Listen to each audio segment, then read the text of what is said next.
Assalamualaikum warahmatullahi wabarakatuh.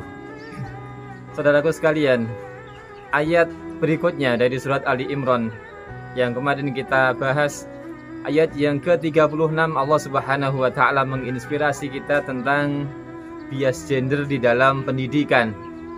Allah Subhanahu wa taala berfirman, "A'udzubillahi minasyaitonir rajim.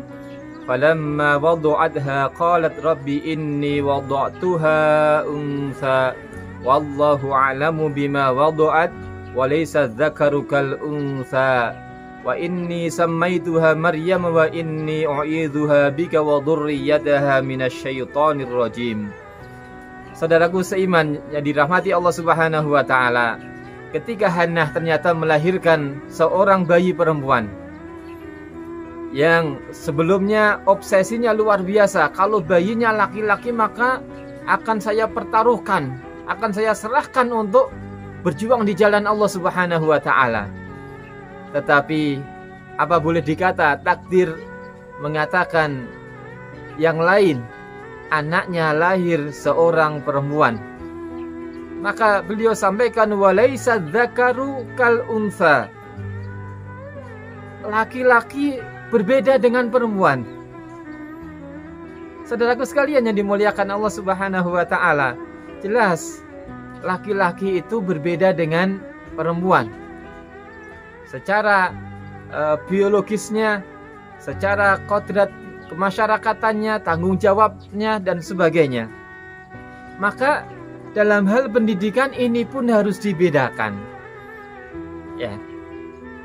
Antara laki-laki dengan perempuan arahnya berbeda. Seorang laki-laki harus dipersiapkan untuk menjadi seorang pemimpin. Seorang yang nanti ketika dia sudah besar, dia sudah remaja, mampu berperan di lingkungannya. Yang ketika dia sudah tua, maka dipersiapkan untuk menjadi seorang pemimpin rumah tangga, seorang pencari nafkah. Maka tanggung jawabnya lebih besar.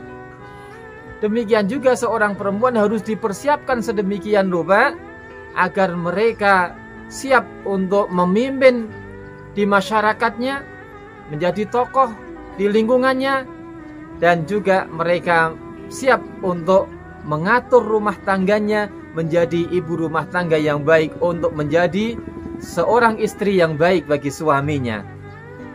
Maka saudaraku sekalian, saya tidak akan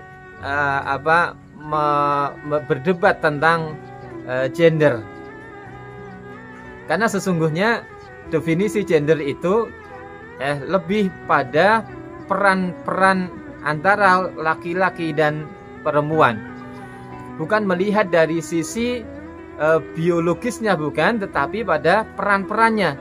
Dan saya kira ini tidak ada masalah di dalam Islam.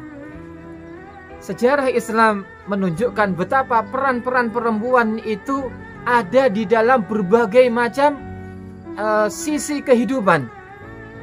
Kita masih ingat betapa luar biasanya, betapa mulianya seorang Sayyidatina Khadijah radhiyallahu anha, yang dengan hartanya, dengan kedudukannya, kemudian beliau manfaatkan untuk sepenuhnya mendukung dakwah suaminya, mendukung dakwah Rasulullah Sallallahu Alaihi Wasallam.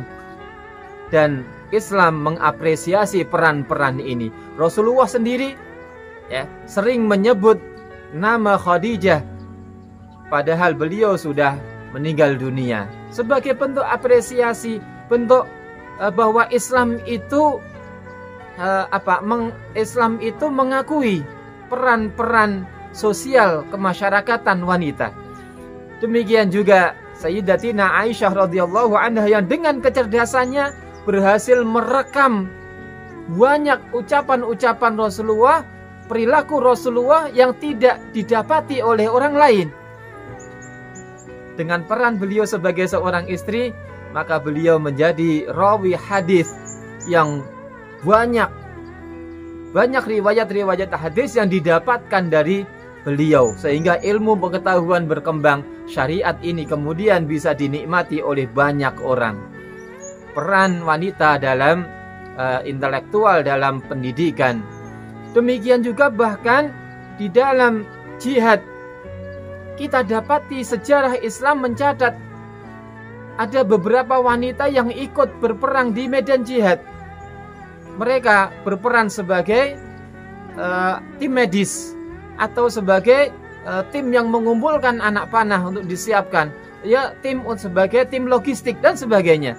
Jadi saudaraku sekalian rahimakumullah, peran-peran ini sudah ada pada sejak zaman Rasulullah Shallallahu Alaihi Wasallam, dan ini diakui dalam sejarah Islam, ini diapresiasi oleh Rasulullah Shallallahu Alaihi Wasallam. Dalam bidang keagamaan kita kenal seorang sufi yang bernama Rabi'ah al-Adawiyah, seorang sufi yang luar biasa, yang dalam bait-bait doanya begitu mencengangkan, menunjukkan betapa kedekatannya kepada Allah Subhanahu wa Ta'ala, yang bisa jadi ini mengalahkan kaum laki-laki. Salah satu doanya yang fenomenal adalah, ya Allah, ya, jikalau aku ini beribadah karena menginginkan surgamu, maka jauhkan surga itu dariku. Dan kalau saya beribadah ini karena takut nerakamu, maka bakarlah aku di dalamnya. Tapi kalau aku menyembahmu, kalau aku beribadah kepadamu semata-mata karena cintaku kepadamu, maka apa katanya? Jangan jauhkan keindahanmu dariku. Saudaraku sekalian rahimakumullah, inilah peran-peran pendidikan, ya. Ketika anak-anak kita didik dengan sebaik-baiknya, berikan bekal kepada mereka sebanyak-banyaknya yang bisa mereka gunakan untuk bekal hidup di masyarakat, ya, asal tidak melanggar kodratnya sebagai seorang wanita, sebagai seorang laki-laki, maka no problem di dalam pendidikan Islam. Insya Allah mereka akan mengisi zaman mereka, mengisi dengan kebaikan-kebaikan mereka, mengisi dengan peran-perannya, insya Allah di semua lini kehidupan, di semua sisi, ya, baik laki-lakinya akan berperan dengan baik, perempuan juga demikian, mereka akan berperan di masyarakat, entah sebagai tokoh politik, sebagai seorang pengusaha, sebagai seorang pegawai dan sebagainya, tanpa harus meninggalkan, ya, tanggung jawab mereka sebagai seorang ibu bagi anak-anaknya, sebagai seorang istri bagi suaminya, sehingga bangunan rumah tangga akan kokoh dan masyarakat akan tercerahkan dengan peran-peran mereka. Assalamualaikum warahmatullahi wabarakatuh.